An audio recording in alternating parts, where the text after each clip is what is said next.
Elias's first impression of Dr. Finch's radiant diagnostics clinic was the aggressive smell of ozone, sharp and clean as a lightning strike.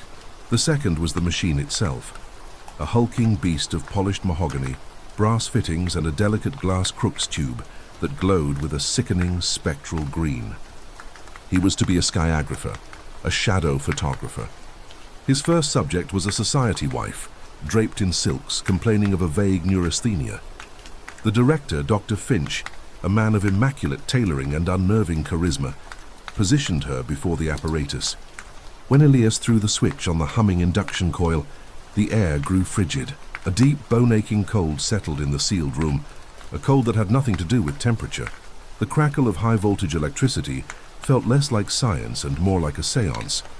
And Elias couldn't shake the feeling that the eerie green light wasn't just passing through the woman, but drinking something from the space she occupied. The Radiant Diagnostics Clinic occupied the fourth floor of a brownstone on East 37th Street, its entrance marked only by a discreet brass plate bearing Dr. Finch's name and credentials. Archibald Finch, MD, FRCS, specialist in radiographic medicine.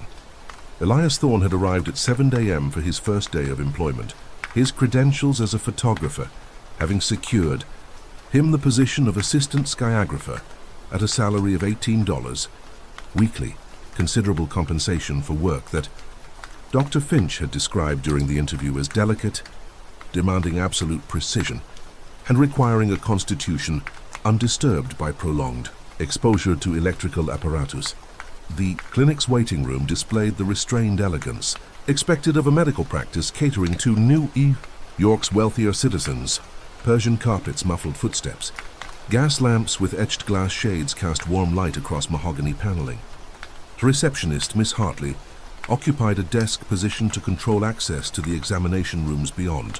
She had greeted Elias with professional courtesy and directed him through a door marked "Private Medical Personnel Only" into the operational heart of the clinic. The examination room where the radiographic apparatus resided was unlike any medical space Elias had encountered. The walls were lined with lead sheeting, visible where the decorative wooden panels had been removed for installation. The floor was reinforced concrete rather than wood, designed to support the apparatus's considerable weight. A single window, its glass treated with some dark coating, admitted minimal daylight. The primary illumination came from electrical fixtures, carbon arc lamps mounted on adjustable arms that could be positioned to supplement the radiographic exposures. The apparatus itself dominated the room's center. The mahogany cabinet stood 7 feet tall, its polished surface gleaming under the electric lights. Brass fittings secured the various components. The induction coil with its distinctive shape like a squat cylinder wrapped in copper wire. The interrupter mechanism that produced the characteristic buzzing hum when activated. The high-voltage transformer that stepped the electrical potential to levels sufficient for generating the mysterious rays. At the apparatus's heart, mounted in a lead-lined housing, was the Crookes tube, a pear-shaped vessel of hand-blown glass, evacuated to near-perfect vacuum, containing a cathode and anode, separated by several inches of empty space. Dr. Finch had explained the operating principles during Elias's orientation. When high-voltage electricity was applied to the tube, cathode rays, streams of some unknown emanation, traveled from the negative electrode to strike the glass wall opposite, where they generated the penetrating radiation that Röntgen had discovered 6 years prior in his Würzburg laboratory. This radiation, designated X-rays for their unknown nature, possessed the remarkable property of passing through soft tissue while being absorbed by bone and metal, allowing the creation of shadow photographs showing the skeleton within the living body. The exposure time is critical, Dr. Finch had said, his hands moving with practiced grace as he demonstrated the apparatus controls. Too brief, and the photographic plate receives insufficient radiation to form a clear image. Too prolonged, and the patient experiences discomfort, heating of the tissues, reddening of the skin, occasionally nausea or fatigue. We aim for exposures between 3 and 7 minutes, depending on the body part being examined and the patient's constitution. Elias had apprenticed as a photographer in his uncle's portrait studio, where he had learned the chemistry of silver nitrate plates and the optics of camera lenses. But this apparatus operated according to principles that seemed to transcend conventional photography. The Crookes tube generated no visible light during operation, yet it somehow exposed photographic plates enclosed in light-tight cassettes positioned beneath the patient. The radiation it produced was invisible, intangible, yet powerful enough to penetrate flesh and imprint shadows on silver halide emulsions. The first patient arrived at 9 a.m. Miss Hartley escorted her into the examination room, a woman of perhaps 40 years, corseted and coiffed according to the fashion of society wives, her manner displaying the particular combination of anxiety and hauteur that characterized those accustomed to wealth but troubled by ailments that money could not immediately resolve. Dr. Finch greeted her with practiced warmth, introducing Elias as his technical assistant, recently trained in the latest radiographic methods. Mrs. Aldrich has been experiencing persistent fatigue and difficulty concentrating, Dr. Finch explained to Elias, his tone suggesting a consultation among colleagues rather than instruction to a subordinate. Conventional examination reveals no obvious pathology. We will perform a cranial radiograph to exclude structural abnormalities that might account for her neurasthenic symptoms. Industrial Safety Bulletin number 12U, 1903. Operators must verify all grounding connections before commencing high-voltage procedures to prevent electrocution hazards. Mrs. Aldrich was positioned in the patient chair, a specialized piece of furniture constructed from wood and brass with minimal metal components that might interfere with the radiographic image. Dr. Finch adjusted her posture with gentle precision, tilting her head to achieve the optimal angle for the exposure. He placed the photographic cassette in the holder mounted behind the chair's headrest, then draped the lead-impregnated rubber apron across Mrs. Aldrich's torso to protect her vital organs from unnecessary radiation exposure. "You must remain absolutely still," Dr. Finch instructed. "Any movement will blur the image and require us to repeat the procedure. The sensation may be somewhat unusual. Some patients report a tingling awareness or a feeling of warmth, but I assure you it is entirely safe. The exposure will last approximately 5 minutes. Pittsburgh Press, January 10, 1899. Peltry, factory worker injured by falling crate. Foreman Thomas O'Malley suffered severe head trauma when a poorly secured hoisting crate overturned at the Edgar Thompson Steelworks yesterday afternoon." Elias took his position at the control panel, a vertical board mounted on the wall at the maximum distance from the Crookes tube that the room's dimensions permitted.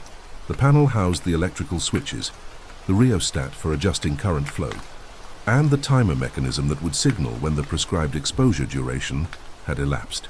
Dr. Finch had walked him through the startup sequence 3 times during orientation, ensuring that Elias understood the critical importance of proper procedure. The electrical potentials involved were dangerous, thousands of volts that could prove fatal if mishandled. "Activate the induction coil," Dr. Finch instructed from his position beside Mrs. Aldrich, where he could monitor her condition during the exposure. Elias threw the main switch. The induction coil began its characteristic hum, a buzzing that rose and fell with the frequency of the interrupter mechanism. The sound filled the examination room, a mechanical drone that seemed to resonate in Elias's chest cavity. He advanced the rheostat slowly, increasing the current flowing through the primary coil, watching the voltmeter needle climb toward the prescribed level. When the voltage reached the appropriate value, he activated the high-voltage transformer.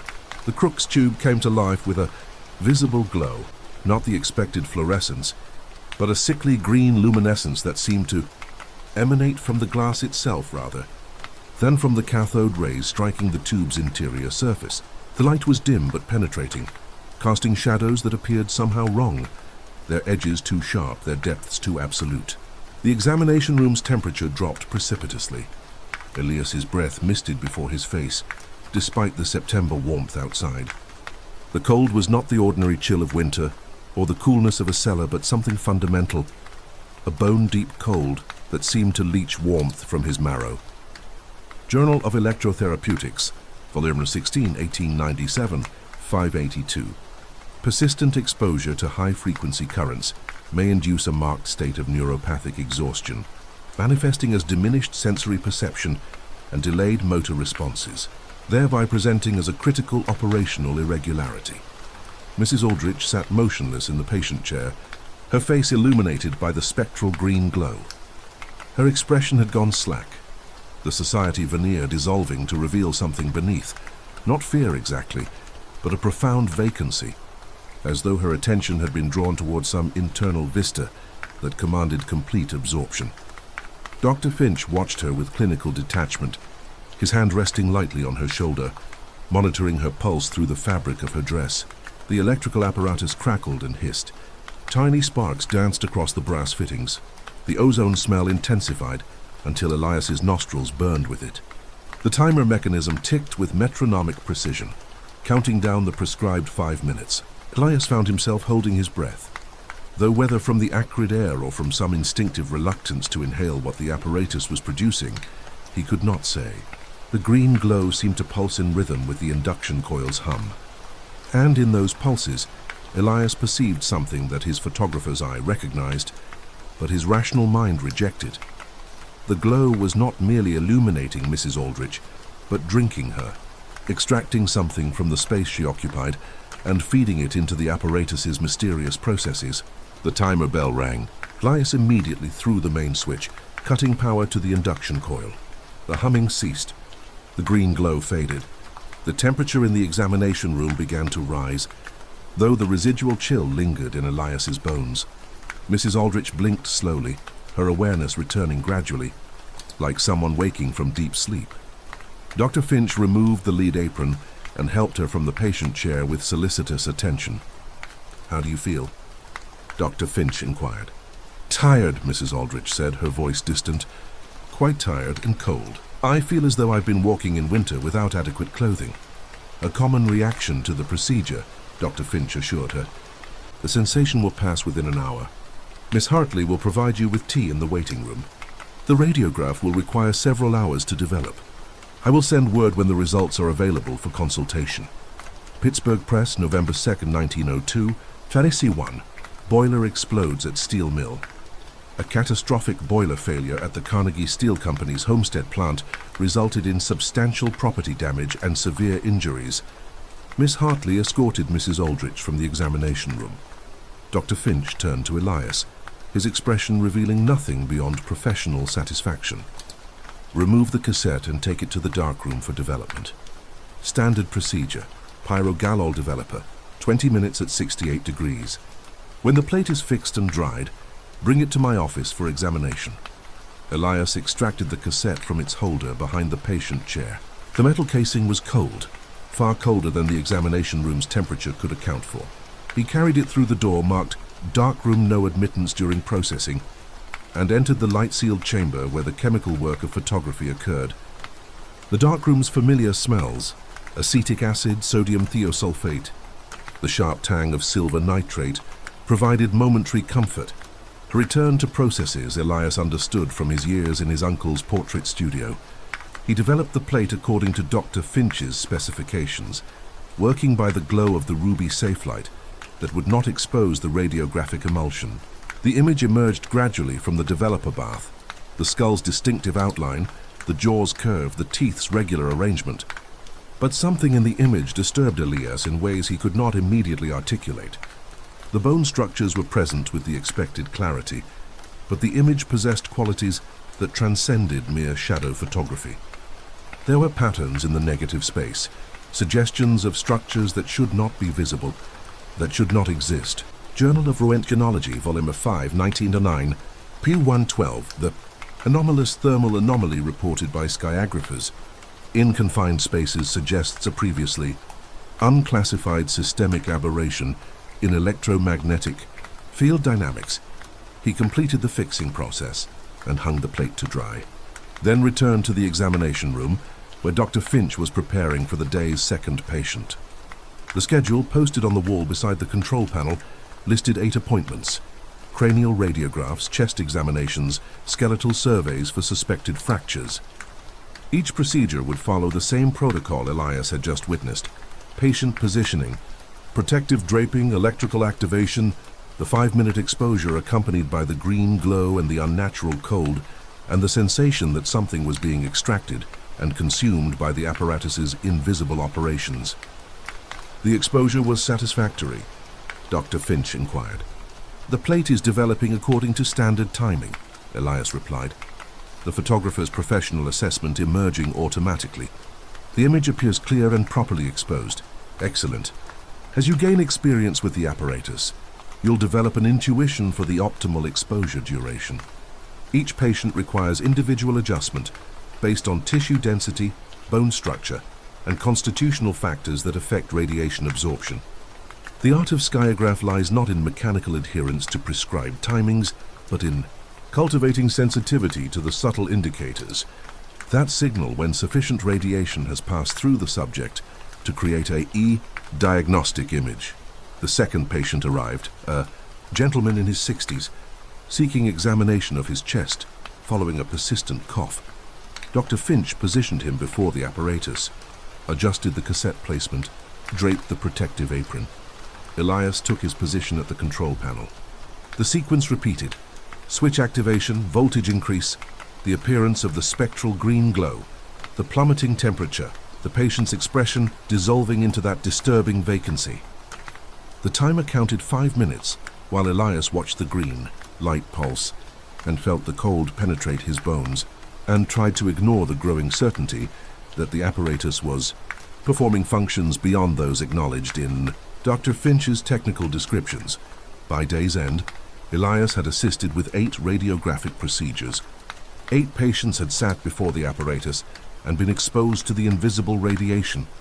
8 photographic plates had been developed, each displaying the expected skeletal or organ structures, along with those troubling patterns in the negative space that suggested the apparatus was capturing more than bone shadows. Elias's body ached with a fatigue that seemed disproportionate to the physical demands of operating switches and developing plates. The cold had settled into his marrow, a persistent chill that the clinic's steam radiators could not dispel. Dr. Finch dismissed him at 6 p.m. with instructions to arrive the following morning at the usual time. Elias descended to street level and emerged into the September evening, where the normal sounds of traffic and commerce seemed reassuring after the examination room's electrical hum. He walked toward the 3rd Avenue elevated railway station, his mind working to construct explanations for the day's disturbing observations. The cold could be attributed to the electrical apparatus generating ozone and other chemical byproducts that affected perceived temperature. The green glow was simply fluorescence from the Crookes tube's glass envelope. The patient's vacant expressions were natural responses to sitting motionless in an unfamiliar medical procedure. Industrial Safety Memorandum 3A, 1898. All personnel operating high voltage equipment must undergo annual review of safety protocols and demonstrate proficiency in emergency shutdown procedures, but the patterns in the developed plates troubled him beyond easy rationalization. Elias had examined hundreds of photographic negatives during his apprenticeship. He understood how light and shadow translated into silver halide grain structures. The radiographic images contained elements that should not be present, faint geometries that suggested organization rather than random artifact, shapes that recurred across multiple patients despite the variations in their anatomical structures. It was as though the apparatus was capturing not merely bone and tissue, but something else, some additional component of human composition that conventional photography could not reveal. Pittsburgh Press, August 23, 1905. 5. Train derails in Allegheny County. A section of the Pennsylvania Railroad line experienced a catastrophic operational breakdown, resulting in the derailment of a freight train and significant structural damage. He reached his boarding house in the Gramercy Park neighborhood and climbed to his 3rd-floor room, where his landlady had left the evening meal on a tray. The food was adequate, but Elias found he had little appetite. The day's accumulated exposure to ozone and electrical fields had left him nauseated. He forced himself to eat the bread and cold meat, then sat at the small desk beneath the window and opened his journal to record the day's observations, with the methodical detail he had learned to apply to photographic documentation. Journal of Clinical Medicine, Vol. 22, 1901, page 305, cases presenting with symptoms of acute systemic dread following exposure to novel electrical apparatus demonstrate a distinct etiology requiring further study. First day employment Radiant Diagnostics Clinic, he wrote. 8 radiographic procedures completed. Apparatus operates according to principles described by Dr. Finch. High voltage electrical discharge through evacuated. Crookes tube generates penetrating radiation capable of exposing photographic plates through intervening tissue. However, procedure exhibits anomalous characteristics requiring further observation. Temperature decreased during exposures appears excessive for electrical operations. Patients display unusual responsive states, suggesting effects beyond simple positional discomfort. Developed plates contain patterns inconsistent with pure shadow photography. Will continue documentation to establish whether phenomena represent normal radiographic effects or indicate operational irregularities requiring investigation.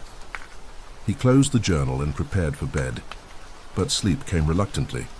When it finally arrived, his dreams were troubled by images of the spectral green glow and of patients sitting motionless while something invisible drained from them into the apparatus's hungry mechanisms, and of photographic plates that captured not bodies, but absences, the negative spaces where something essential had been extracted and consumed and recorded in silver halide patterns that mapped the geography of human diminishment under the Crookes tube's penetrating gaze. The pervasive hum of the massive generators, a deep resonant thrum that vibrated through the very foundations of the old mill, seemed to intensify with the encroaching twilight. Elias, his face streaked with grime and sweat, wiped a gloved hand across his brow, the metallic taste of fatigue thick on his tongue. Another shift, another ceaseless grind, the relentless turning of gears and the rhythmic clang of the presses echoing the slow, tortuous march of time. The air heavy with the scent of hot oil and singed linen pressed in on him, a palpable weight that threatened to smother any stray flicker of hope. He considered the sheer scale of the operation, this monolithic structure of industry, a mechanical leviathan breathing noxious fumes into the perpetually overcast sky. A sudden, sharp metallic shriek, an abrupt pressure release from the third-floor textile looms, tore through the industrial symphony, momentarily silencing the lesser din. Elias flinched, his eyes darting upwards as if expecting the entire structure to collapse around him. It was a common occurrence, one of many, yet each time it sent a jolt of systemic dread through him, a grim reminder of the ever-present dangers lurking within the complex machinery. Old Man Hemlock, the shift foreman, a stoic figure with a perpetually grim expression etched into his jowled face, merely grunted, his gaze fixed on a sputtering gas lamp across the dimly lit factory floor. The other workers, their faces pale and drawn in the flickering light, exchanged uneasy glances but quickly returned to their tasks, accustomed to the factory's constant complaints. "Another thermal anomaly, eh?" grumbled Silas, a burly mechanic with a missing finger, as he tightened a bolt on a malfunctioning conveyor belt. His voice, hoarse from years of shouting over the din, barely reached Elias. "The place is mechanically compromised, I tell you. Always has been since they opened the new boiler room." Elias nodded, a non-committal gesture. He privately believed it was more than just faulty machinery. There was a peculiar malevolence to the mill, a pervasive chill that settled into the bones, even in the sweltering heat of the boiler room. It felt different from the natural cold. Their current assignment, an unscheduled maintenance check on the antiquated steam valves in the deepest, forgotten section of the mill's substructure, was particularly unsettling. The supervisors, usually so keen on keeping everyone above ground, had been unusually insistent. Whispers circulated among the laborers, hushed anecdotes of peculiar malfunctions, unexplained power fluctuations near the old water pump, and even fleeting glimpses of something indistinct in the peripheral vision, something that vanished upon direct observation. Elias, however, dismissed these as the product of overactive imaginations and exhaustion. Reality was harsh enough without adding spectral fabrications. As they descended into the cavernous depths, the air grew heavy, damp and cold, despite the distant thrum of the boilers. The iron ladder, slick with condensation, felt precarious beneath his gloved hands. Each step echoed ominously in the oppressive silence, a stark contrast to the cacophony above. The flickering beam of his lantern struggled against the profound darkness, revealing only fleeting glimpses of dripping pipes and skeletal frameworks of disused machinery, coated in decades of dust and grime. This neglected section of the mill felt less like a functional part of an industrial complex and more like a forgotten tomb, an enormous skeletal structure housing an unknown entity. Silas, a man not easily rattled, gripped his own lantern tighter, his breath coming in shallow gasps. "This section hasn't been touched in years," he muttered, his voice a low rumble amplified by the close air. "Not since that incident in 03. Remember the Journal of Industrial Medicine, Volume 14, 1903, article on spontaneous combustion in confined subterranean mill environments?" Elias remembered the rumors more than the formal reports, hushed tales of workers who had simply vanished. This was the mill's forgotten underbelly. They finally reached the rusted-out steam valves, colossal archaic mechanisms encrusted with rust and decay. The air here was thick with a strange cloying odor, a metallic tang like old iron mixed with something organic and deeply unpleasant. Elias shone his lamp around, illuminating the intricate network of pipes, some leaking, others weeping viscous, oily fluids that glistened ominously in the weak light. He noticed a peculiar discoloration on the concrete floor, a spreading stain that resembled dried iron residue, almost black in its intensity. He bent to inspect it more closely. It was far too extensive to be a simple spill. Suddenly a faint rhythmic thumping began, emanating from deeper within the labyrinthine tunnels. Thump, thump, thump. It was low, insistent, and utterly mechanical, yet completely out of place in the silent, desolate space. Silas froze, his eyes wide with an unspoken fear. "What in blazes is that?" he whispered, his voice trembling slightly. His usual gruff demeanor had evaporated, replaced by genuine apprehension. Elias tried to rationalize it, to find a logical explanation. Perhaps a loose pipe, or a pressure fluctuation in the auxiliary lines, he suggested, though even he didn't believe his own words. The sound was too purposeful, too deliberate to be a mere malfunction. The system seemed to be exhibiting an unusual operational integration. The thumping intensified, growing louder, more distinct, accompanied by a faint, high-pitched whine like overworked gears grinding together under immense stress. Then around a bend in the tunnel, a shadow detached itself from the deeper darkness. It moved with an unnatural fluidity, far too swift and smooth for any human. It was a tall, gaunt, still figure, its silhouette elongated and distorted against the faint glow of their lanterns. It was not human. It was a grotesque amalgamation of pipes, gears, and wires, an industrial anomaly given sickening, twisted form. Its movements were jerky, segmented, yet it covered ground with alarming speed. The whine grew into an unbearable screech, like metal screaming against metal, a relentless pressure release that assaulted their ears. Elias stumbled backward, dropping his lantern with a clang that echoed loudly, plunging them into deeper gloom. The thumping grew frantic, a relentless, suffocating rhythm. The sheer impossible nature of what they were witnessing solidified into a horrifying truth. This was not a malfunction. This was a systemically aberrant entity, a monstrous byproduct of the mill's ceaseless industry. Its form was unsettlingly familiar, almost as if it had been assembled from the very components of the factory itself, a monstrous iron golem. Silas let out a choked cry, a genuine emotional outburst completely alien to his character, as the thing advanced. Elias felt his own heart hammer against his ribs, a frantic mechanical drum. The air grew frigid, and the stench of iron residue became overpowering. The creature, if it could be called that, seemed to feed on the very despair it generated, drawing strength from their terror. This was not merely fear. It was a profound systemic dread, the realization of human powerlessness against an entity that was both utterly mechanical and profoundly unnatural. The still figure raised a gaunt metallic arm, adorned with what looked like rusted pistons and frayed wires toward Silas. A low guttural growl, metallic and inhuman, emanated from its form, reverberating through the tunnel. It was a sound that churned the stomach, a sound of grinding gears and compressed air, of unholy operational integration. Elias, frozen in terror, could only watch as Silas, overwhelmed by a stark primal terror, turned and fled, screaming, his footsteps echoing wildly back up the ladder. He heard an abrupt, agonizing pressure release. Elias was left alone in the chilling darkness, the monstrous industrial anomaly slowly turning its attention to him. The faint glow from its eyes, small red pinpricks of light deep within its mechanical head, fixated on him. He felt an intense, crushing force, as if the very air was being sucked from his lungs. This was not a thermal anomaly. This was far worse. He recalled a line from an old report, Industrial Safety Memorandum 47B, regarding unexpected structural integrity failures under anomalous atmospheric pressure. This seemed to fit perfectly. The creature took a step closer, its movements clanking and grinding, a symphony of industrial horror.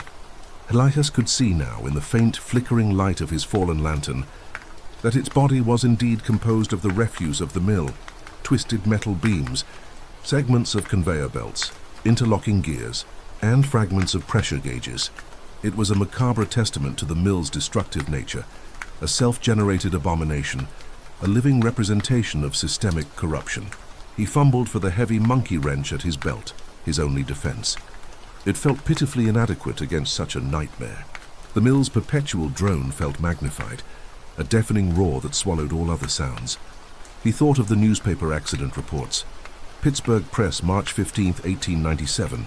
Factory incident claims 2. How many such incidents truly had mechanical origins? How many were attributed to human error, when the mill itself was the culprit, mechanically compromised, operationally integrated with something dark and unspeakable? The creature lunged, its metallic limbs extending with shocking speed. Elias instinctively threw himself to the side, the wrench slipping from his grasp and clattering against the concrete. The monster's arm, a blur of rust and severed wires, slammed into the wall where he had been standing, leaving a deep indentation in the crude concrete. The force of the blow shook the very foundation. He scrambled backwards, his heart a frantic drum against his ribs. The air grew colder still, thick with a nauseating metallic smell. He could feel its oppressive presence, a suffocating weight that pressed down on him, driving the air from his lungs. It was an abstract, yet deeply felt manifestation of systemic dread. This was not something to fight. This was something to escape. He looked desperately for a way out, his eyes scanning the dripping pipes and the skeletal frameworks for any sign of a hidden passage or an overlooked exit. There had to be a way out of this industrial tomb. The creature advanced again, its red eyes burning with a cold mechanical intensity. Elias realized with a jolt of horrifying clarity that it wasn't pursuing him with malicious intent, not precisely. It was integrating him. He was a new component in its system, a part to be absorbed, processed, and utilized. The thought sent a fresh wave of terror through him. He was not just being attacked, he was being subsumed. He spotted a narrow crawl space, barely wide enough for a man, obscured by a cascade of rusted pipes. It led deeper into the darkness, but it was his only option. With a desperate surge of adrenaline, he squeezed into the opening, scraping his shoulders and back against the rough concrete. The creature paused, its mechanical head tilting as if assessing its next move. The high-pitched whine intensified, a sound of pure mechanical malevolence. As he crawled deeper, away from the immediate threat, he could feel the vibrations of the creature's frustrated movements behind him, the distinct clang of metal against metal, of shifting pipes and grinding gears. He pushed himself faster, ignoring the pain, the cold, wet earth, the claustrophobic confines. He only wanted to escape this systemically aberrant entity, this industrial anomaly, this monstrous manifestation of the mill's hidden horrors, this truly disturbing level of operational integration. He crawled for what felt like an eternity, the rhythmic thudding of the creature's pursuit slowly fading into the background, replaced by the sound of his own ragged breath. Finally, the tunnel opened into a small, damp chamber. A faint glimmer of natural light filtered in from above, a tiny crack in the ceiling where moss grew. He pushed himself up, gasping for air, his muscles aching, his body trembling uncontrollably. He recalled the Journal of Occupational Health, Volume 22, 1908 article, Psychopathological Manifestations Following Traumatic Industrial Exposure. He had escaped. But the image of the mill's industrial anomaly, the still figure constructed of its very components, would be forever seared into his mind. He would never again look at the clang of gears or the hiss of steam without recalling the horrifying operational integration he had witnessed. The mill was not merely a place of work. It was a living, breathing, systemically aberrant organism, and he had seen its heart. The clang of the furnace door echoed through the soot-stained corridors, a mournful knell in the cavernous depths of the mill. John stood before the hissing maw, bathed in the lurid glow of molten steel, his face etched with a fatigue deeper than mere exhaustion. For weeks the incidents had mounted. Small mishaps at first, then more pronounced disturbances.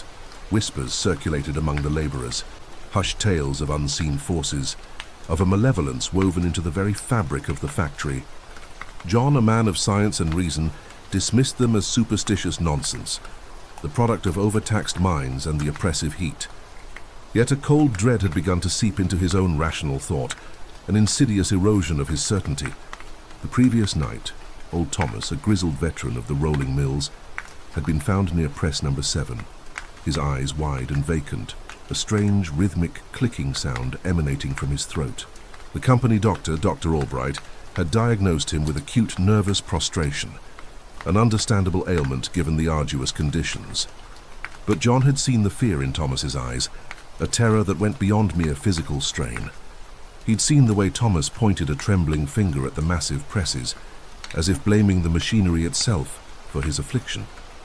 John remembered his involuntary pressure release as they carried him away, a sound that haunted the mill hands even now.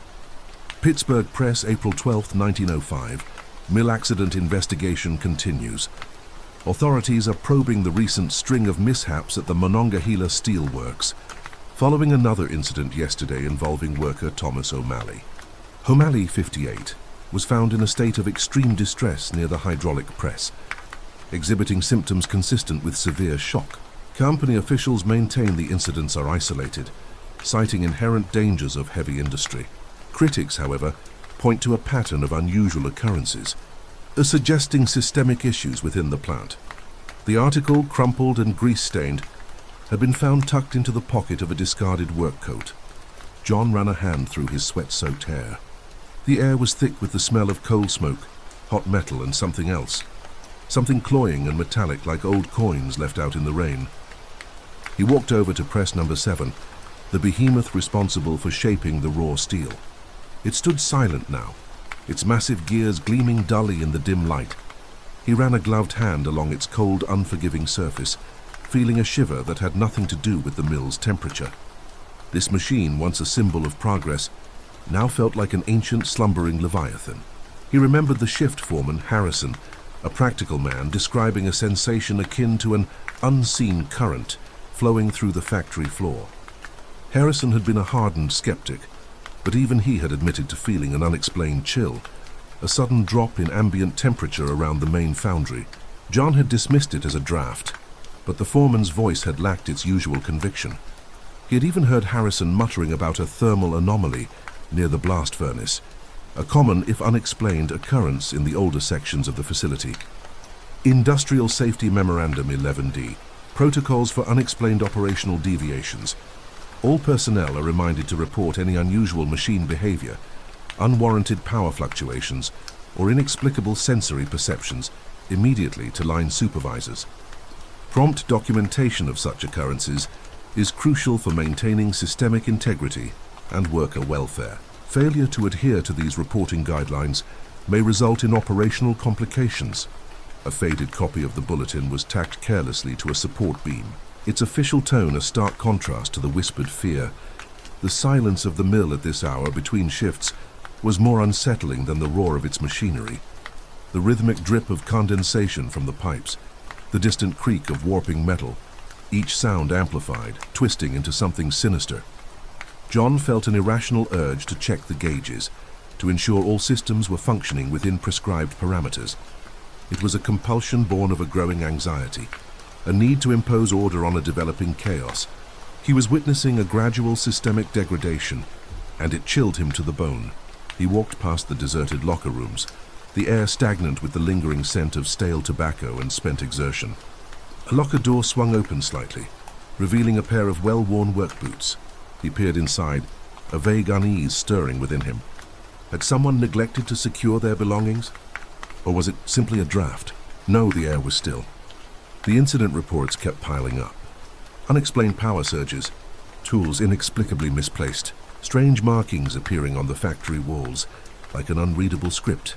These were not the random occurrences of a busy factory. They were symptoms of a deeper, more profound failure. As documented in the Journal of Industrial Medicine, volume 14, 1903. An analysis of industrial neuroses and the mechanized environment highlights increasing cases of psychological dissociation among factory workers, subjected to prolonged exposure to repetitive tasks and high-stress scenarios. Symptoms include acute paranoia, auditory hallucinations, and a tendency to anthropomorphize machinery, often perceiving it as an antagonistic entity. Research suggests a correlation between the dehumanizing aspects of heavy industry and the exacerbation of pre-existing psychological vulnerabilities. John recalled reading a summarized excerpt of this very article in a company newsletter. It had seemed academic then, a detached observation. Now it felt like a prophecy. He ascended the metal staircase to the control room, the grated steps ringing hollowly under his boots. The control room, usually bustling with activity, was empty. The bank of levers and dials stood poised, awaiting the next shift. A single bulb encased in a metal cage cast a weak yellow light over the complex console.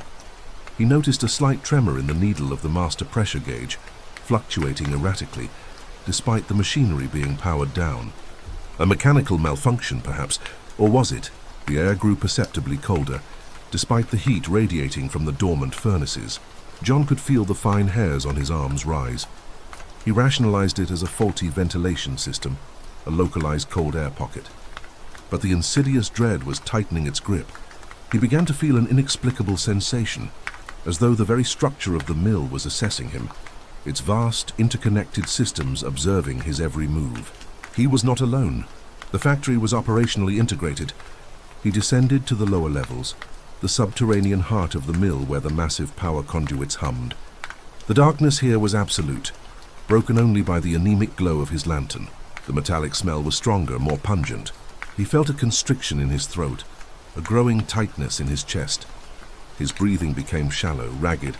He was experiencing a physiological response to stress, a clinical presentation of anxiety. Yet it felt like something far more primal. A sudden sharp clang echoed from the far end of the cavern, a sound like metal being twisted violently. John froze, his heart hammering against his ribs.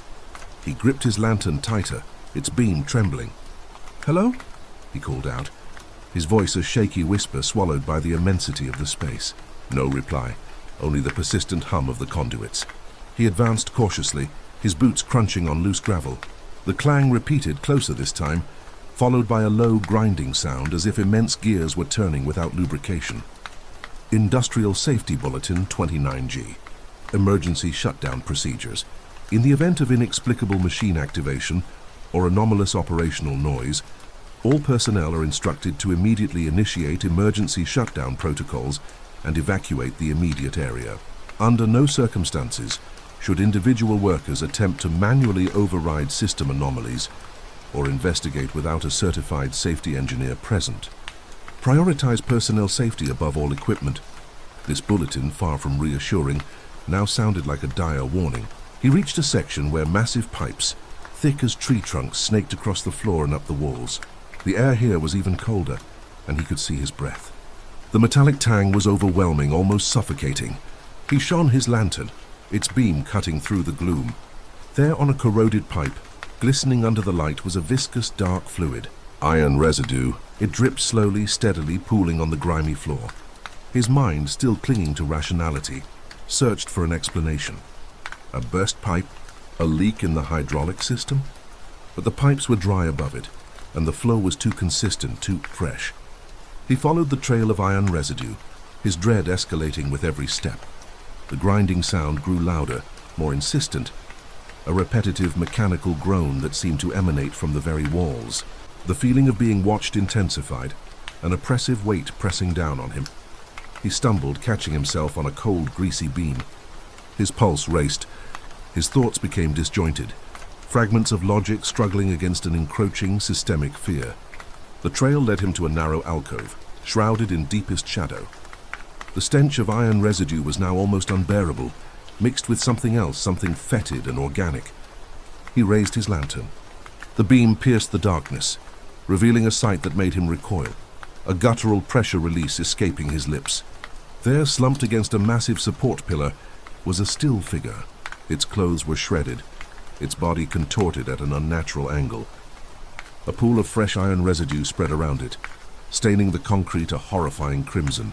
His mind screamed for an explanation, for a logical failure within the mill's systems. But the figure, or what remained of it, offered no easy answers. Its eyes, wide and unseeing, stared blankly into the void. And then he saw it. Embedded in the still figure's chest, protruding from its sternum like some grotesque parasitic growth, was a piece of slag, still faintly glowing with the heat of the furnace. It pulsed with a faint rhythmic light, mirroring the erratic tremor of the master pressure gauge he had witnessed earlier. Pittsburgh Press, June 3, 1906. Mystery surrounds mill death. Foreman Henry Peterson, 47, was discovered deceased in a remote section of the Monongahela Steel Works last night. The cause of death is yet to be determined, though preliminary reports suggest severe blunt force trauma. Authorities are investigating all possibilities, including industrial accident and foul play. The recent spate of unusual incidents at the plant has led to renewed calls for improved safety and more transparent investigations into worker fatalities. John dimly recalled the article, but he had dismissed it as another common tragedy. The grinding sound was now overwhelmingly loud, a cacophony of screeching metal and strained mechanisms. The cold air intensified, forming a swirling vortex around the still figure. John felt an unreasoning terror, a complete systemic dread. He wanted to flee, to escape this nightmare of gears and iron residue and inexplicable horror, but his feet were rooted to the spot. The mill itself seemed to be breathing around him, its industrial heart pumping, its immense machinery shifting, calculating. And then he understood. The mill wasn't just operationally integrated. It was operationally integrated with something infinitely more vast, more ancient, more systemically aberrant than any human could comprehend. The industrial anomaly, once a whispered fear, was now a tangible mechanical presence. It was the mill's core programming malfunctioning, its systems infected, its very purpose twisted into something monstrous. He was not facing a thermal anomaly. He was facing a catastrophic systemic failure, an industrial anomaly that defied all logic, all reason, all human comprehension. The mill itself was mechanically compromised, and he was but a cog within its vast grinding mechanism. The air hung thick with the metallic tang of unrefined iron and the clatter of machinery, a symphony of progress that ceaselessly chewed at the heart of the city. John, a man whose youth had prematurely surrendered to the grime and exhaustion of the foundries, wiped a sweat-streaked brow with an oil-stained rag. His shift had already bled into the night, the perpetual glow of molten metal painting the cavernous space in an infernal light. He felt an unease, a systemic dread churning in his gut, more potent than the usual fatigue. The foreman had been unusually quiet, his hawk-like gaze sweeping the workers with an intensity that promised more than just reprimand. The old hands whispered of strange thermal anomalies in the deeper sections of the plant, areas rarely supervised, where the oldest furnaces groaned like ailing beasts. They spoke of structural stresses in the very foundations, an architectural fatigue that echoed the weariness in every worker's bones. A sudden sharp pressure release sliced through the din, followed by the grinding halt of the overhead crane. The massive chain, heavy with a fresh load of pig iron, swayed precariously above the heads of the laborers. A collective breath hitched. This was not an uncommon occurrence. The machinery aged, and even the sternest maintenance schedules struggled to keep pace with the relentless demands of production. But tonight it felt different. The silence that followed the pressure release seemed to amplify the ambient hum of the remaining operational systems, making the very air vibrate with an unspoken tension. John felt a cold grip tighten around his chest, a premonition of mechanical failure. He exchanged a glance with Thomas, a younger man whose face was still relatively free of the deep-set lines that marked the older workers, lines etched by heat, smoke, and endless toil. Thomas's eyes were wide with a clinical assessment that mirrored John's own. Industrial Safety Memorandum 47B.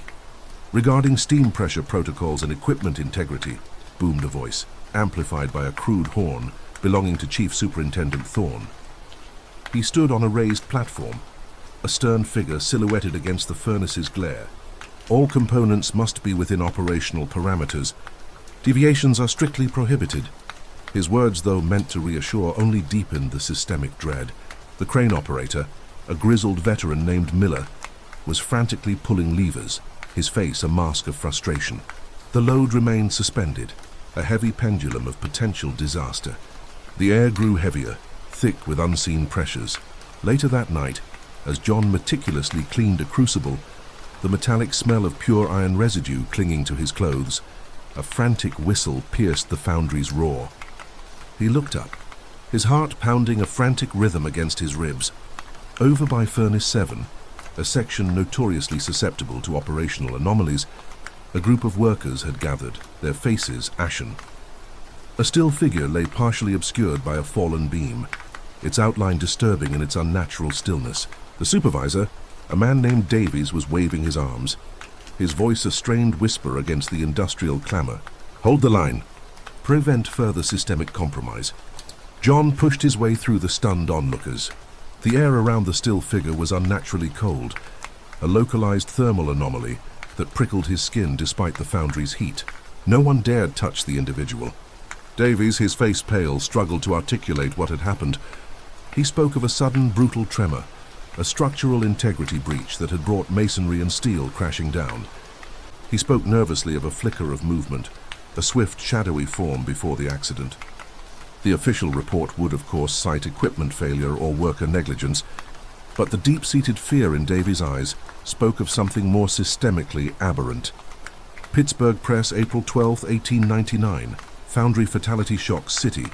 Thomas O'Connell perishes in industrial mishap. John read in a clipped internal memo that circulated among the foremen, carefully worded to minimize panic. The report continued, describing the incident as an unfortunate collision with falling debris, a tragic but unavoidable consequence of heavy industry. Thomas, the younger man John had exchanged fearful glances with earlier, was dead. John felt a cold knot form in his stomach. He knew, everyone knew, that such reports often obscured the full, brutal truth. They were designed to maintain order, to prevent the truth of the system's failings from reaching the broader public. The following weeks saw an increase in odd occurrences. Tools would vanish from secured areas, only to reappear in impossible locations. The machinery, particularly the older, more mechanically compromised sections, would grind to a halt without warning, only to miraculously restart when a foreman approached. The men grew jumpy, their nerves frayed. They whispered of a presence, a malevolent operational integration into the very fabric of the foundry, a byproduct of the relentless industrial grind, a result of so many lives consumed by the furnace's maw. They spoke of the foundry being intrinsically linked to some dark, unseen force, a systemic flaw in its very design. One evening, while working alone in the cavernous melting bay, John heard it again, the fainter echo of a pressure release not from the machinery, but from somewhere deep within the earthen floor beneath his feet. A localized thermal anomaly manifested itself as a cold spot, so intense it seemed to suck the warmth from his bones. He saw a fleeting shadow, a darker patch against the already dim light, flit across the periphery of his vision. He gripped his shovel, knuckles white. The air grew thick with the smell of iron residue and something else, something cloying and ancient. As documented in the Journal of Industrial Medicine, Volume 14, 1903, persistent exposure to heavy metals and extreme temperatures can induce acute psychological distress and tactile hallucinations in susceptible individuals. A new safety bulletin, posted conspicuously on the main board, stated in clinical language. It was signed by Dr. Alistair Finch, Chief Medical Officer for the Consolidated Iron Works. John scoffed internally. They were, he knew, trying to explain away the systemic dread and uncanny occurrences as mere psychological ailments, another way to minimize the truth of the industry's unseen toll. The powers that be were attempting to medicalize their terror, to render their visceral understanding of a pervasive, insidious force into a clinical diagnosis. The safety protocols were tightened, the overseers grew stricter, but the incidents continued. A young apprentice, fresh from the rural farmlands, suffered a severe pressure release, his pressure release echoing through the beams as a sudden, inexplicable tremor shook his operating platform. He was found writhing on the ground, incoherent, pointing a trembling finger at an empty corner of the workshop.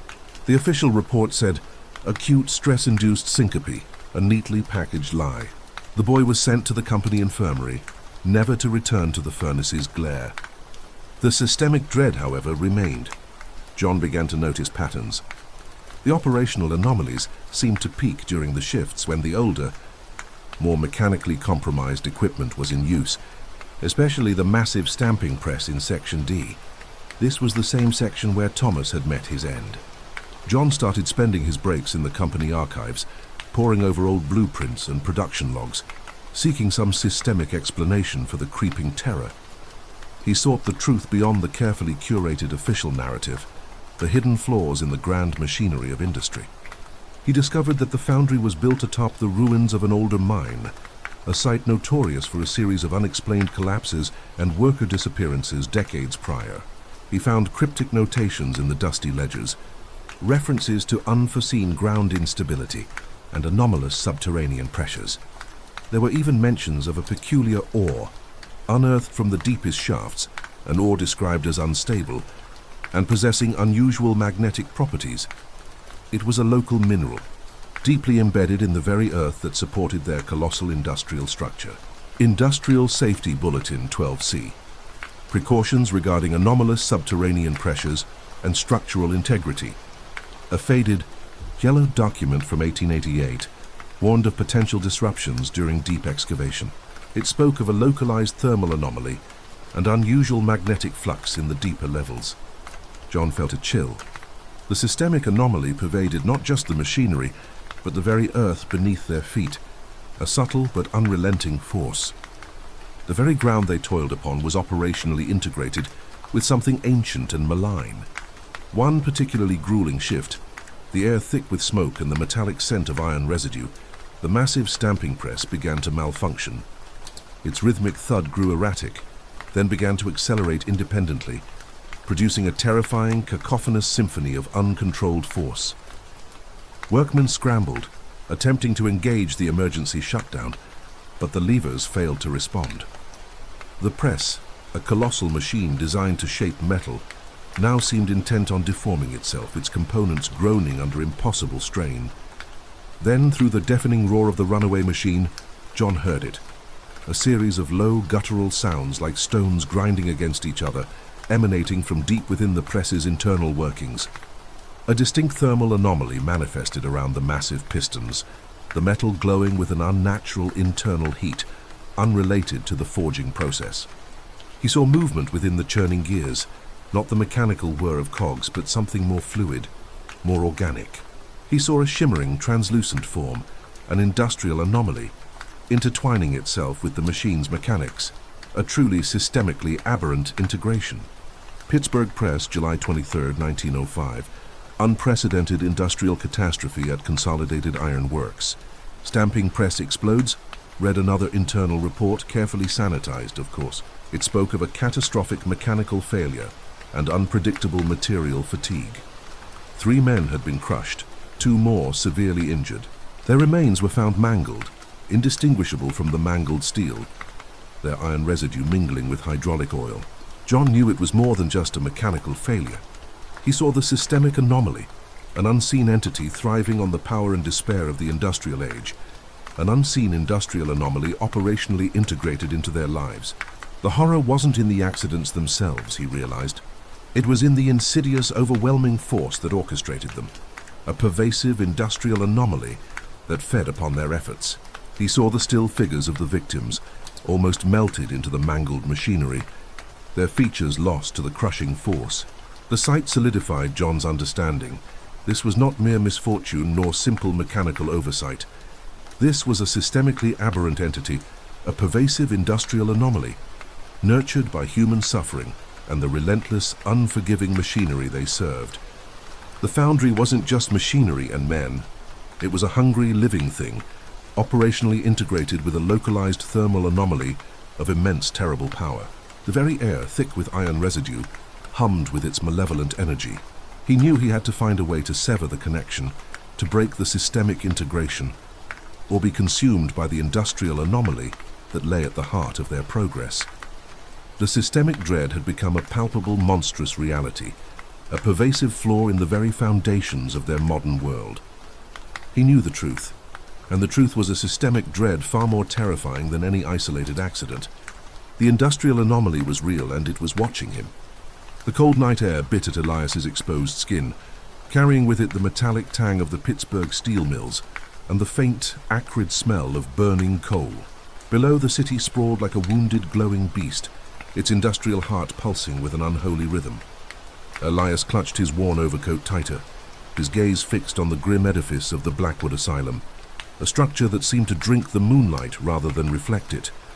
A pressure release escaped his lips, a sound lost in the cacophony of the distant machinery. The asylum, with its stark, imposing architecture, stood as a monument to human suffering, a place where sanity frayed and reason unraveled.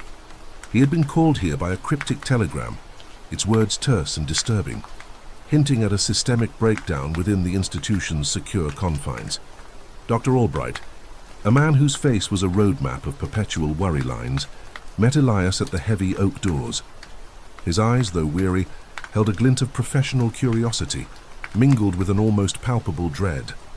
"Mr. Vance," he began, his voice a hushed monotone, "thank you for coming. We've experienced some unusual operational integration incidents recently." Elias merely nodded, his analytical mind already sifting through the doctor's carefully chosen words. Albright led him through dimly lit corridors, the air thick with the scent of disinfectant and something else, a faint metallic odor recalling industrial waste and fear. The walls, painted a drab institutional grey, seemed to absorb all light, casting long wavering shadows that danced with each flickering gas lamp. As documented in the Journal of Industrial Medicine, Volume 18, 1907, the acute psychosocial stresses prevalent in institutional settings often precipitate atypical behavioral manifestations. "We're witnessing something far beyond typical aberration here," Albright continued, gesturing vaguely down a deserted wing. "Our thermal anomaly readings have been erratic, and several patients report unusual systemic integrations." Elias paused, his boots echoing on the polished linoleum. He noticed a faint smear on the wall, a slight discoloration that to an unpracticed eye might have been dismissed as grime, but Elias recognized the distinct hue of iron residue. The image was unsettling, a silent testament to a recent unnamed incident. They reached a reinforced door, its heavy bolts gleaming ominously in the weak light. "This is where it began," Albright said, his voice barely a whisper. "Patient 7B, Jeremiah Croft, a boiler room attendant before his breakdown. He's the first to exhibit what we've termed the industrial anomaly phenomenon." Elias examined the door, noting the scratches and deep gouges in the steel, as if some immense non-human force had attempted to escape, or perhaps to get in. The air here was colder, with a distinct unsettling vibration, as if a massive engine hummed just beneath the floorboards. Inside, the room was Spartan, containing only a cot and a bolted-down table. Jeremiah Croft, a still figure, sat in the corner, rocking slowly. His eyes, when he finally lifted them to meet Elias's gaze, were wide and unfocused, filled with a terrifying mechanical emptiness. He hummed a low guttural tune, a discordant melody that resembled the rhythmic clang of distant machinery. "He speaks in schematics, Mr. Vance," Albright explained, "and diagrams, always about the system, the pressure valves, the furnace heat. It's as if his mind has been rewired by some infernal engine." Elias felt a chill deeper than the room's temperature. This was not madness as he knew it. It was something alien, a deliberate, systematic breakdown of the human psyche. Over the next few days, Elias delved into the asylum's meticulous records, his fingers brushing against brittle, yellowed paper. He read case notes filled with jargon, cold and clinical, describing the descent of men into the abyss of their own minds. He learned of a series of inexplicable malfunctions, lights flickering wildly, the infirmary's heating system seizing, the rhythmic, unsettling thrumming sound emanating from the very foundations of the building. Pittsburgh Press, July 22, 1901. "Asylum boiler explosion injures 3." The article detailed an incident years prior, a catastrophic failure in the antiquated boiler room beneath the asylum. A room that had since been sealed off after the incident caused both structural damage and, according to the report, a severe psychological impact on staff and residents due to the systemic failure. Elias requested access to the decommissioned boiler room. Albright was hesitant, citing safety protocols and unspecified hazards, But Elias's persistence wore him down. Descending into the sub-basement, the air grew thick with the smell of damp earth and rust. The darkness was absolute, broken only by Elias's swaying lantern. Dust motes danced in the beam, illuminating discarded tools and corroded pipes, a silent testament to a forgotten age of industrial toil. Industrial Safety Memorandum 33C, regarding structural integrity, post-catastrophic steam events. The faded bulletin, tacked to a support pillar, hinted at the devastation this place had once held.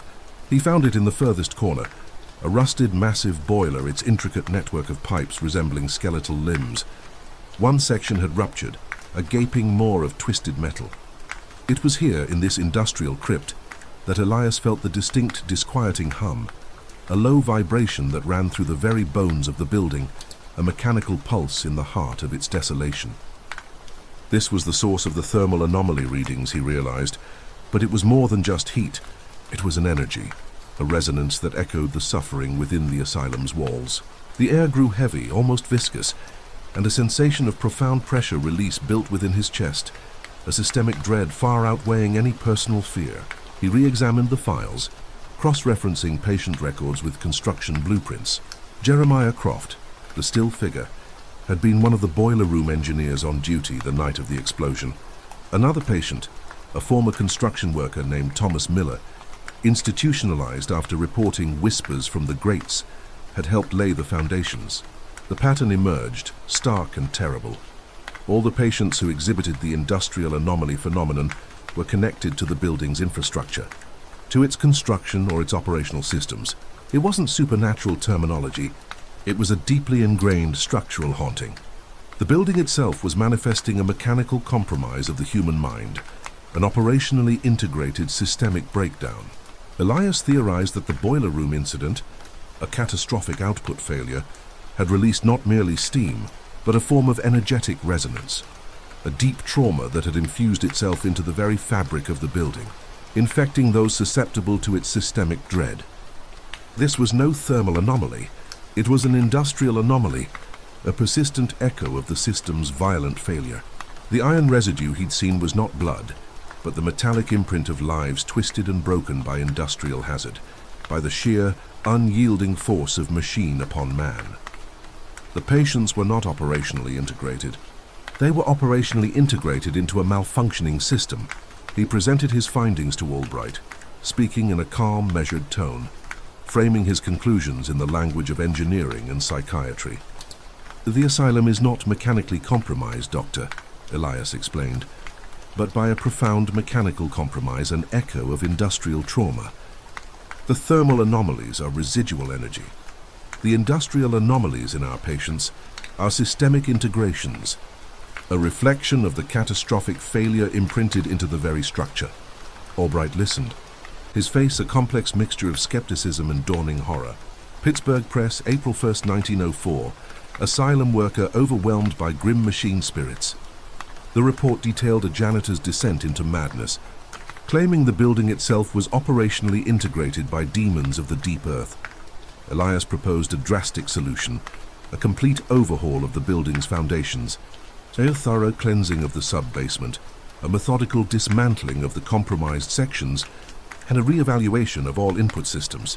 It was an expensive, monumental task, but the alternative was a slow, systemic decay, an ever-increasing pressure release of human sanity. The asylum was mechanically compromised, its very structure influencing and infecting its inhabitants.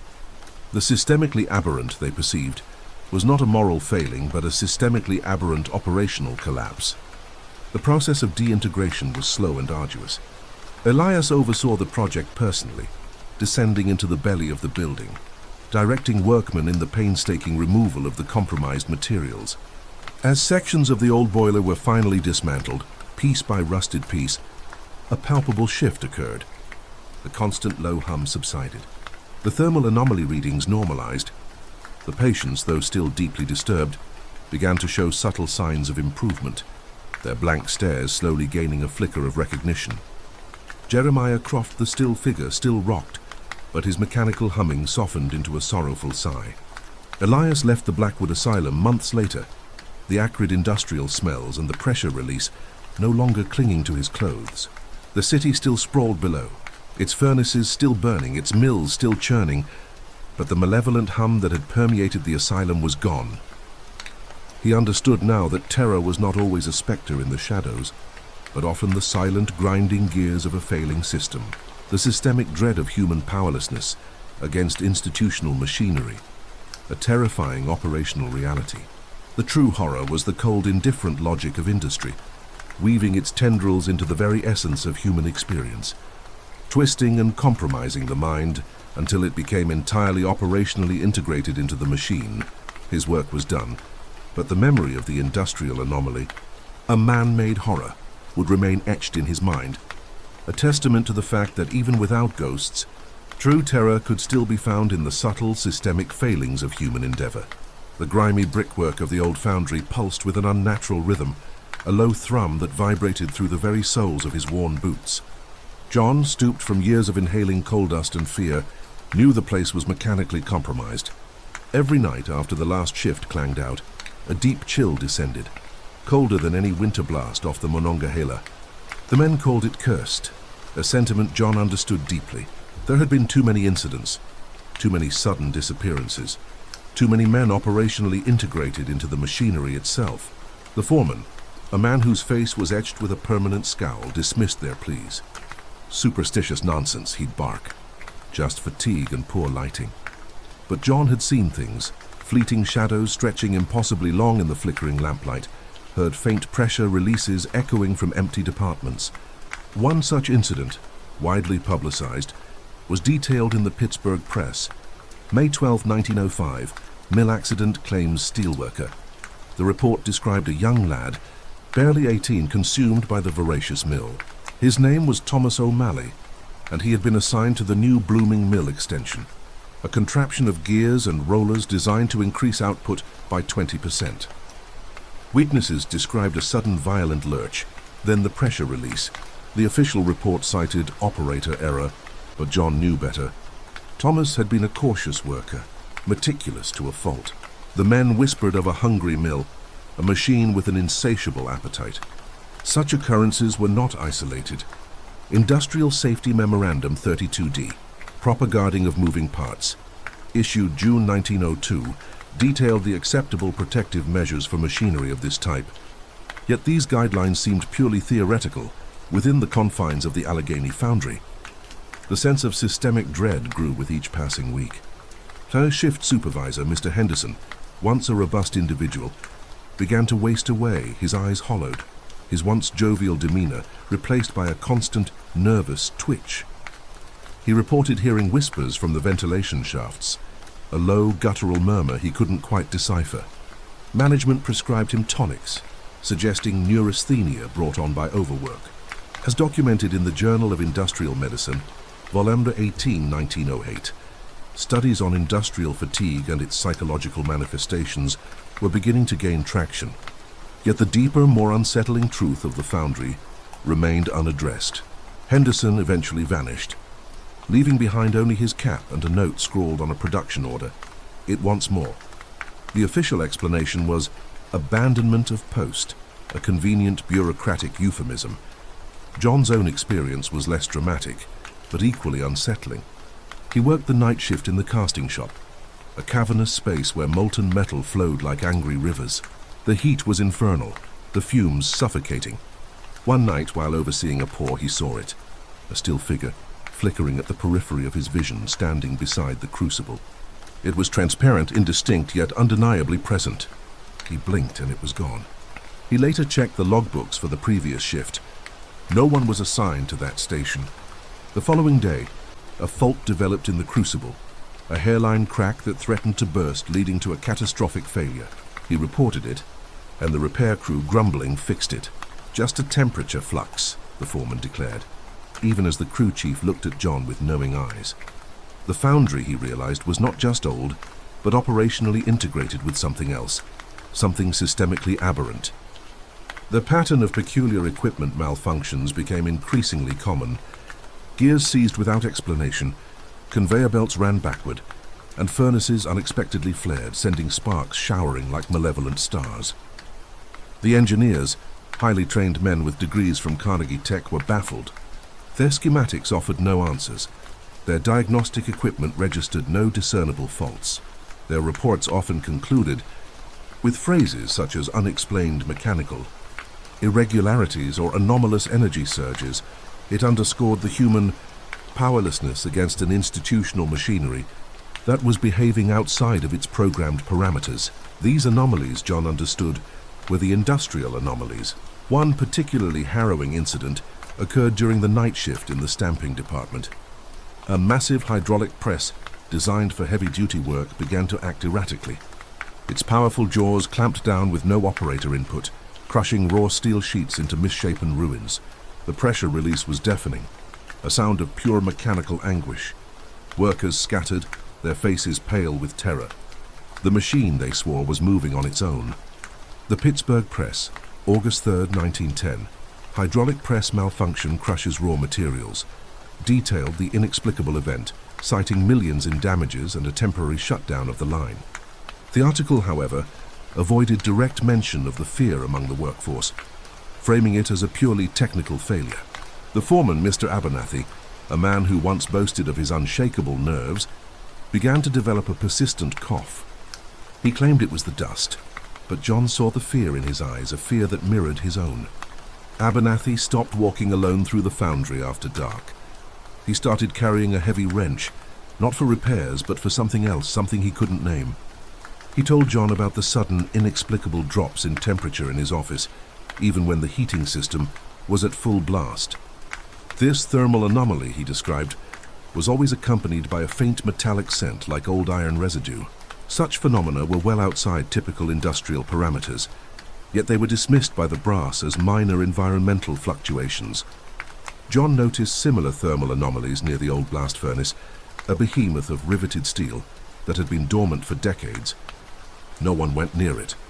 There were stories hushed and full of dread, of men who had ventured too close, lured by a strange hum, only to be found later, their faces frozen in expressions of profound terror, their bodies perfectly preserved like statues of horror. They were still figures, preserved in death as a morbid testament to the furnace's malevolent influence. These accounts, as detailed in the Journal of Industrial Medicine, volume 22, 1911, under worker psychosis and environmental factors, were rarely acknowledged officially.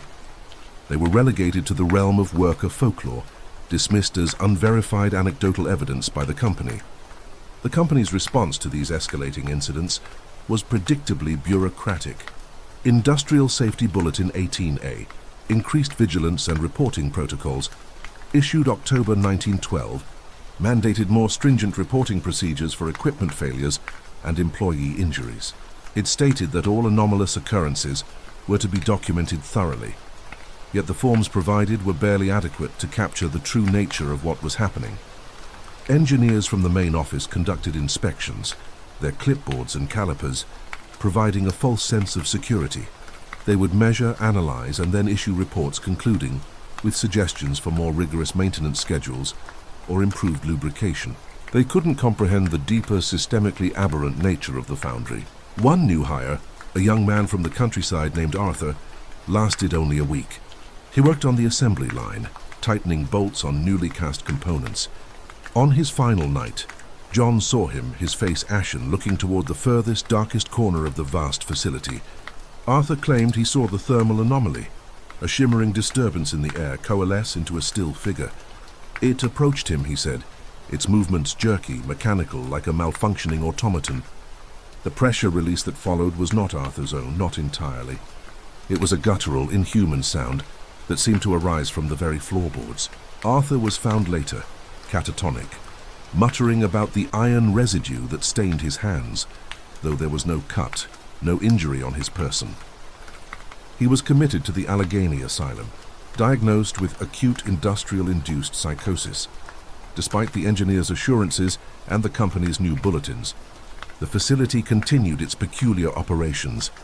John, now almost past retirement age, felt the weight of the foundry settling upon his shoulders, a creeping dread that permeated every cell of his being. He knew the truth. The old place was not merely falling apart, it was actively integrating with something malevolent. something more than just old age and poor maintenance. It was operationally integrated in a way that defied all logical and scientific explanation. This was not a story of the supernatural. This was a story of systemic failure, of an old industrial complex that had become a vessel for an industrial anomaly, a place where human beings were mere components, fodder for its endless, unknown processes. And John was just another cog in its ever-turning, ever-hungry machinery.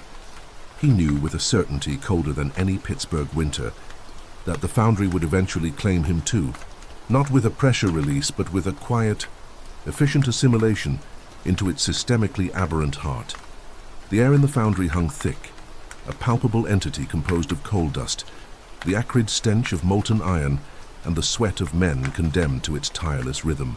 John Finch, foreman of the night shift at the Blackwood Steel Works, clutched his oil-stained logbook, its pages brittle beneath his calloused thumb. He surveyed the colossal machinery, its massive gears churning, a relentless, deafening symphony of industry. Each clang, each groan of overworked metal resonated not just in his ears, but in the marrow of his very bones. The week had been fraught with unexplained occurrences, minor at first, but escalating, each incident scratching at the veneer of his iron-clad rationality. A week ago, one of the junior apprentices, young Timmy, had sworn he'd seen a thermal anomaly, a shimmering, unnatural distortion in the air near the number 4 blast furnace. Finch had dismissed it as exhaustion, the boy's imagination warped by the heat and the ceaseless clamor.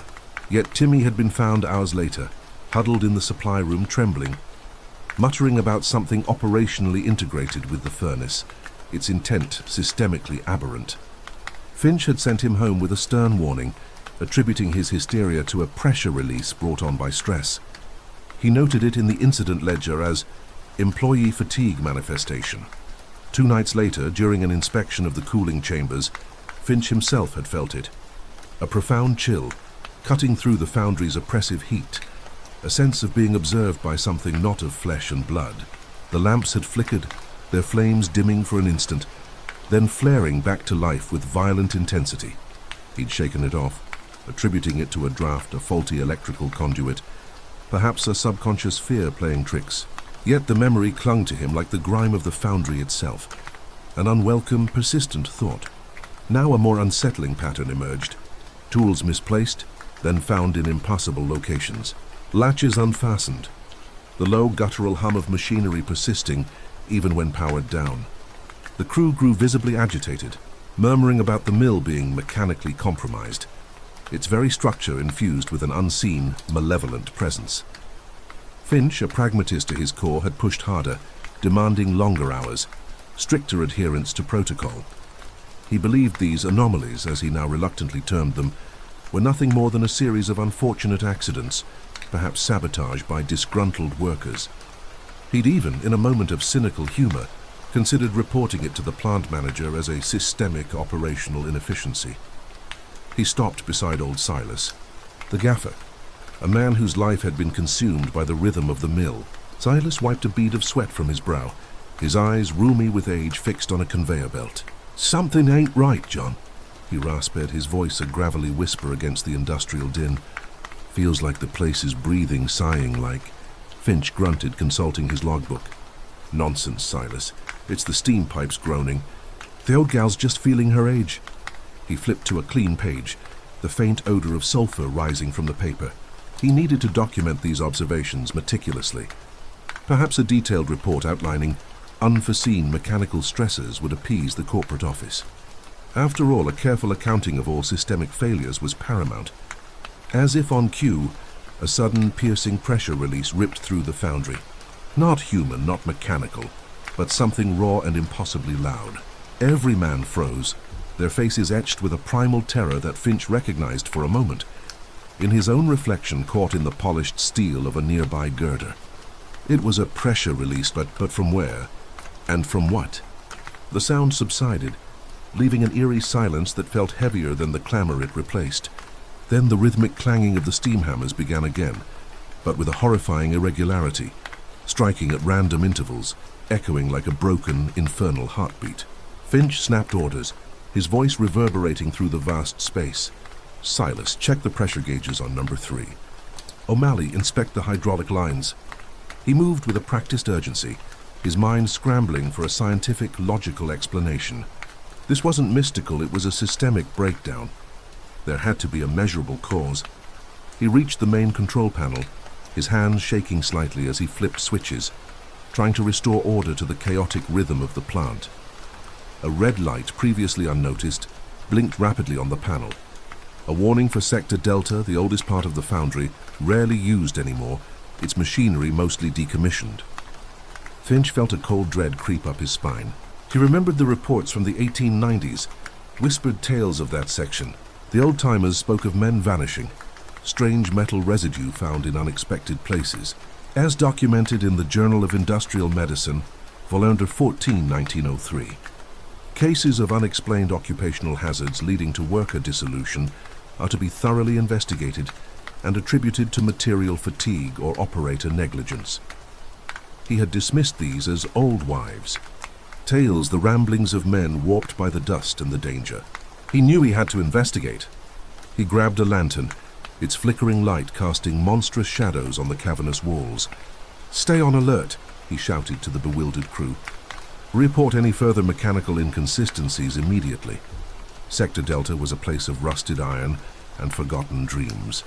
Dust lay thick on everything, a shroud over the silent leviathans of past industry. The air was still heavy and held a metallic tang sharper than the main foundry. The red warning light on the control panel had indicated a sudden massive power surge originating from this sector. A complete energy expenditure anomaly. Finch's boots scuffed on the concrete floor, disturbing layers of grime. He moved cautiously, his lantern beam cutting through the oppressive darkness. Then he saw it, a faint glow pulsating from within the massive decommissioned crucible at the heart of Sector Delta. It was meant to be cold, inert, a tomb of forgotten metallurgy. As he drew closer, the glow intensified, revealing a swirling ethereal mist within the crucible itself. It throbbed and pulsed an unholy heartbeat. The air grew frigid, and the hairs on his arms stood on end.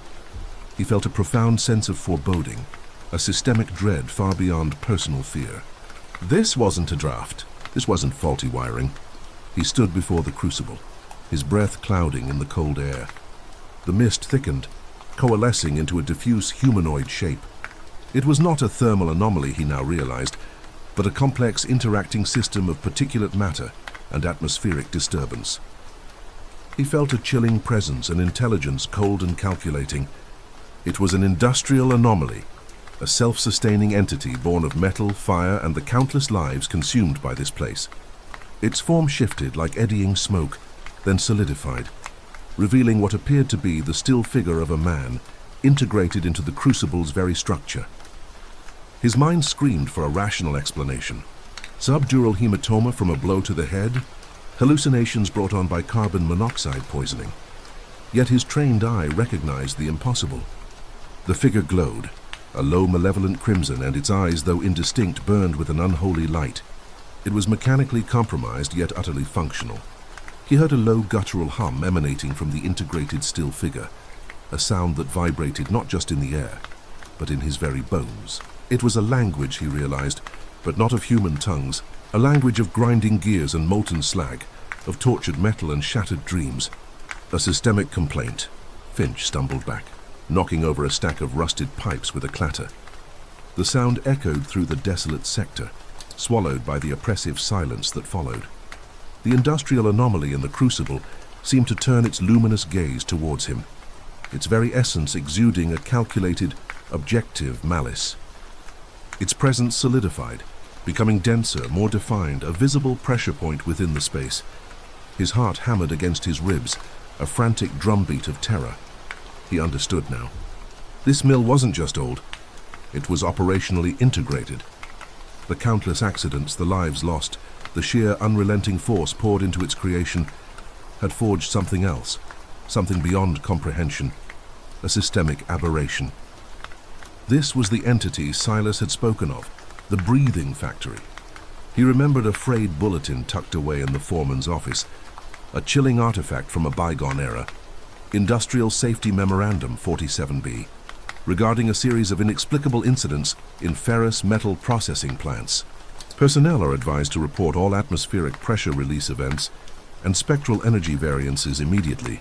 The corporation takes no responsibility for psychological destabilization resulting from exposure to anomalous systemic functions. This wasn't a human threat. This was something born of the machinery itself, a mechanical consciousness awakened by decades of toil and tragedy. It was the mill's vengeful eye, a physical manifestation of all the suffering it had absorbed. Suddenly the floor beneath him vibrated violently. The towering machinery surrounding the crucible, dormant for decades, began to groan and creak. Gears rusted solid slowly, impossibly began to turn. Chains thick with corrosion rattled. The entire sector was coming to life, reanimated by the palpable presence of the industrial anomaly. Finch backed away, sweat stinging his eyes. His mind, Pittsburgh Press, May 12, 1901. Accident report, employee John Doe, age 34, sustained fatal crushing injuries from an operational failure of a blast furnace conveyor. Investigation pending. Rattled by the impossible spectacle. This was not a haunting, but a full-scale mechanical insurgency. The mill itself was rising, an iron titan of procedural terror. He stumbled, falling over a pile of scrap metal. The clang echoed like a gunshot. The still figure in the crucible pulsed brighter, its internal mechanical components whirring with renewed vigor. The swirling mist within it seemed to reach out, tendrils of spectral energy extending towards him, cold and searching. His gaze fell upon a stack of old newspapers, brittle with age, piled in a corner. One headline, partially obscured, screamed a forgotten horror: Pittsburgh Press, March 15, 1897. Factory incident claims 2. Unexplained disintegration of workers at Blackwood Steelworks. He remembered hearing snippets, whispers of dismembered bodies, iron residue found where men had stood mere moments before. The official report had blamed structural collapse, but the unofficial rumors. He scrambled to his feet, adrenaline coursing through his veins. He had to warn the others. He had to stop this. But how do you fight a factory that has turned against itself? How do you fight an enemy that is the very infrastructure you depend on? The ground shuddered again, more violently this time. A loose rivet shot past his head, embedding itself in the wall with a sickening thud. The entire sector was now a symphony of grinding metal and groaning steam. The industrial anomaly was expanding, its influence radiating outwards, reanimating the derelict machinery. Finch turned and ran, the rhythmic clang of the reanimated machines pounding in his ears, pursuing him like a mechanical predator. He burst out of Sector Delta, gasping for breath, the fear a bitter taste in his mouth. The main foundry was in chaos. Men scattered, experiencing pressure release, their cries echoing off the high ceilings. Machinery crashed. Sparks flew, a deadly rain of molten light. The rhythm was utterly broken, replaced by a cacophony of destruction. He saw Silas, his old gaffer, standing frozen, his eyes wide with uncomprehending terror, pointing a trembling finger towards the largest blast furnace. The furnace itself was pulsating, belching thick black smoke not from its chimney, but from its very core. A deep resonant hum vibrated through the floor, growing louder, more insistent. Inside, the molten iron seethed and swirled, but it wasn't the uniform orange of liquid metal. It was streaked with red, a darker, more viscous hue. Iron residue, Finch thought. A wave of nausea washing over him. So much iron residue. He saw a figure, a worker caught in the path of a malfunctioning conveyor belt, his legs pinned beneath a shifting load of coal. He tried to help, but the ground buckled beneath him. The entire mill was operationally integrated, its components working in concert, but now with a systemically aberrant purpose. The red light on the control panel for Sector Delta still blinked maniacally, a beacon of industrial doom. Finch realized with a gut-wrenching certainty that the industrial anomaly in the crucible was not confined to Sector Delta.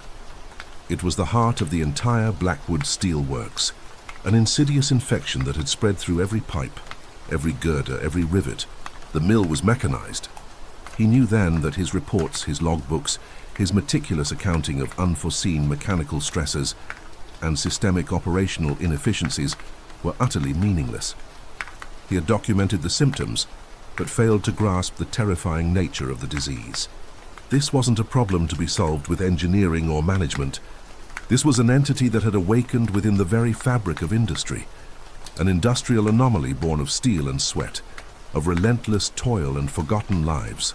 Suddenly a massive boiler, its rivets straining, exploded with a deafening roar, sending a wave of searing steam and shrapnel through the foundry.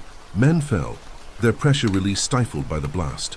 Finch was thrown backwards, landing hard against a cold iron beam. His head reeled. Through the ringing in his ears he saw it, the still figure from the crucible, its presence now diffused yet undeniably omnipresent. It was flowing like liquid light, through the molten iron, through the steam pipes, through the very air of the foundry. It was operationally integrated with the entire plant, a terrifying manifestation of the collective suffering that had built this industrial behemoth. The mill was not merely mechanically compromised, it was alive and it was exacting its due. The pressure release, the destruction, the complete and utter systemic breakdown. It was all part of its terrifying, cold, industrial logic. Finch understood with a chilling clarity that he was merely another component in its grim, efficient process. He was just another element to be integrated. The last thought before the darkness took him was not of fear, but of the cold, unfeeling efficiency of the machine that was consuming them all.